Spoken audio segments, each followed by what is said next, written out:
ভারত এবং চীনের মধ্যে ১৯৬২ সালে সংঘটিত একটি যুদ্ধ, সীমানা নিয়ে বিরোধ থেকে এই যুদ্ধের সূত্রপাত হয়। যুদ্ধে চীনের কাছে ভারত পরাজিত হয়। চীন তিব্বত দখল করার পর ভারতের বর্তমান অরুণাচল প্রদেশ এবং আকসাই চীনকে চীনের অন্তর্ভুক্ত এলাকা বলে দাবি করে। এভাবে যে সীমান্ত সমস্যা শুরু হয় তা শেষ পর্যন্ত যুদ্ধের সূচনা করে। যুদ্ধে চীন জয়ী হয়ে একতরফা যুদ্ধবিরতি জারি করে। আকসাই চীন দখলে রাখে কিন্তু অরুণাচল প্রদেশ ফিরিয়ে দেয়। যুদ্ধের পর ভারত সেনাবাহিনীকে শক্তিশালী করার প্রয়োজনীয়তা অনুভব করে। ভারতের শান্তিবাদী বিদেশ নীতিও কিছু পরিমাণে পরিবর্তিত হয়। যুদ্ধে যুক্তরাষ্ট্র, সোভিয়েত ইউনিয়ন এবং যুক্তরাজ্য ভারতকে সমর্থন করে। অন্যদিকে পাকিস্তান চীনের সঙ্গে মিত্রতা বাড়াতে সচেষ্ট হয়। গত ৪৫ বছরে প্রথমবারের মতো সীমান্তে ভারত এবং চীনের সামরিক সংঘর্ষে প্রাণহানির ঘটনা ঘটেছে। সিএনএন জানায় এর আগে ১৯৬২ সালে দুই দেশের মধ্যে ঠিক একই জায়গায় যুদ্ধ হয়েছিল। সেই যুদ্ধে ভারত শোচনীয়ভাবে পরাজিত হয়েছিল।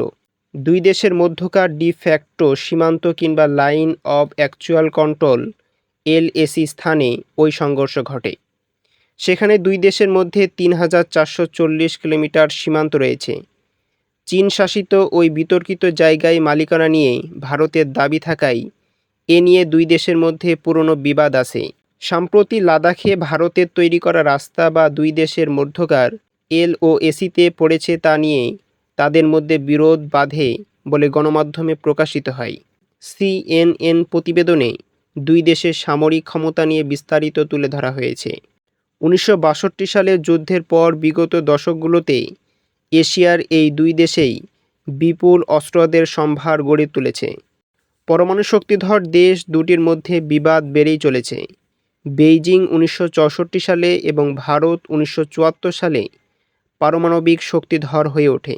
স্টকহোম আন্তর্জাতিক শান্তি গবেষণা ইনস্টিটিউটের এসআইআরপিআই চলতি সপ্তাহে প্রকাশিত পরিসংখ্যান অনুযায়ী ধারণা করা হচ্ছে, চীনের ক্ষেপণাস্ত্রের সংখ্যা ভারতের প্রায় দ্বিগুণের চেয়ে বেশি। চীনের পারমাণবিক ক্ষেপণাস্ত্র আছে প্রায় ৩২০টি, অন্যদিকে ভারতের আছে ১৫০টি।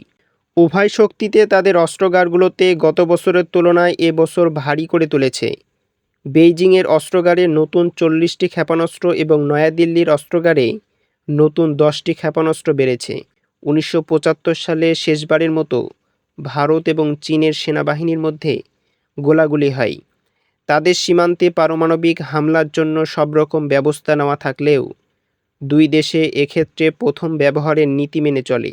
অর্থাৎ যদি এক পক্ষ আগে ব্যবহার করে তবে অন্য পক্ষ ব্যবহার করবে। দেশ দুটির মধ্যে সিদ্ধান্ত রয়েছে, ফ্রন্টলাইনে যেসব সেনা সদস্য মোতায়েন থাকবেন তাদের কাছে কোনো অস্ত্র থাকবে না। যদি কোনো সেনা রিস্ক অনুযায়ী কোনো অফিসারের কাছে অস্ত্রাদি রাখার নিয়ম হয় তাহলে তার নল মাটির দিকে ঘুরিয়ে রাখা থাকবে। সেজন্য দুই দেশের সেনা সদস্যদের হাতাহাতি বা রড পাথরের লড়াই হলেও কোথাও গুলি বিনিময় হয়নি। বেলফার সেন্টারে মার্চ মাসে প্রকাশিত গবেষণায় দেখা গিয়েছে, চীনের সঙ্গে লড়াইয়ের জন্য ভারতের প্রায় ২৭০টি বিমান এবং ৬৮টি স্থল আক্রমণ বিমান আছে। ফ্র্যাঙ্ক ওডলেন এবং আলেকজান্ডার বেলফান্সের লেখা বেলফার সমীক্ষায় বলা হয়েছে, ভারতের সীমান্ত থেকে চীনা সীমান্তের নিকটবর্তী ছোট ছোট বিমান ঘাঁটিগুলো তৈরি রাখা হয়েছে, যাতে করে ভারতীয় সেনারা সেখান থেকে বিমান চালাতে এবং অস্ত্র সরবরাহ করতে পারে। বেলফার সমীক্ষা মতে চীনের ১৫৭টি যুদ্ধবিমান এবং ওই সীমান্ত অঞ্চলে স্থল আক্রমণের জন্য ছোট বিমান বহর রয়েছে। সমীক্ষাটি বলছে চীনের পিপলস লিবারেশন আর্মি এয়ারফোর্স পিএলএএফ এ অঞ্চলে ৮টি ঘাঁটি গড়ে তুলেছে। তবে এর বেশিরভাগ এর উচ্চতায় রয়েছে, যে বেসামরিক বিমান চলাচলের জন্য সমস্যা সৃষ্টি করতে পারে। বেলফোর সমীক্ষাটি আরও বলছে, ভারতীয় বিমান বাহিনী আইএএফ তাদের মিরাজ ২০০০ এবং সুখোই এস-৩০ যুদ্ধ বিমানগুলোর জন্য এ অঞ্চলের সুবিধা পাবে। ইন্ডিয়ান মেরেজ ১০০ এবং এস-৩০ যুদ্ধ বিমানগুলো সব আবহাওয়াতে আঘাত আনতে সক্ষম। অন্যদিকে এই অঞ্চলে চীনা জেট জে-১০, জে-১১ এবং এস-২৭ এর মধ্যে কেবল জে-১০ এরই সব আবহাওয়াতে আঘাত হানার সক্ষমতা রয়েছে। সিএনএন প্রতিবেদনে বলা হয়েছে, ভারত অতীত অভিজ্ঞতার দিক থেকে শক্তিশালী। সাম্প্রতিক সময়ে সীমিত পরিসরে কাশ্মীরের মতো সীমান্ত অঞ্চলে পাকিস্তানের সঙ্গে সংঘাতে জড়ানোর অভিজ্ঞতা নয়াদিল্লির আছে। অন্যদিকে পিএলএ 1979 সালে ভিয়েতনামের সঙ্গে সংঘাতের পর থেকে এ ধরনের লড়াইয়ের তেমন অভিজ্ঞতা নেই। বেলফারের অনুমান, ওই অঞ্চলে প্রায় 2,25,000 ভারতীয় স্থলবাহিনী রয়েছে। অন্যদিকে চীনে রয়েছে 2 লাখ থেকে 2,30,000-এর মতো সদস্য। সেনা সদস্যের সংখ্যার দিক থেকে 138টি দেশের PRW সূচকে তৃতীয় স্থানে আছে চীন। দেশটির সক্রিয় সেনা সদস্য 21,23,000 বলে উল্লেখ করা হয়েছে। অন্যদিকে ভারতের সেনা সদস্যের সংখ্যা 14,44,000। রিজার্ভ সেনা সংখ্যার দিক থেকে চীনের থেকে এগিয়ে আছে ভারত। ভারতে রিজার্ভ সেনা রয়েছে 21 লাখ, বিপরীতে চীনে রয়েছে 5,10,000। চীনের কাছে আধুনিক অস্ত্রাদি থাকলেও সাম্প্রতিক সময়ে যুক্তরাষ্ট্র এবং পশ্চিমের মিত্র দেশগুলোর সঙ্গে সম্পর্ক জোরদার করছে ভারত। সম্প্রতি ওয়াশিংটন ভারতকে প্রধান প্রতিরক্ষা অংশীদার হিসাবে অব্যাহত করেছে।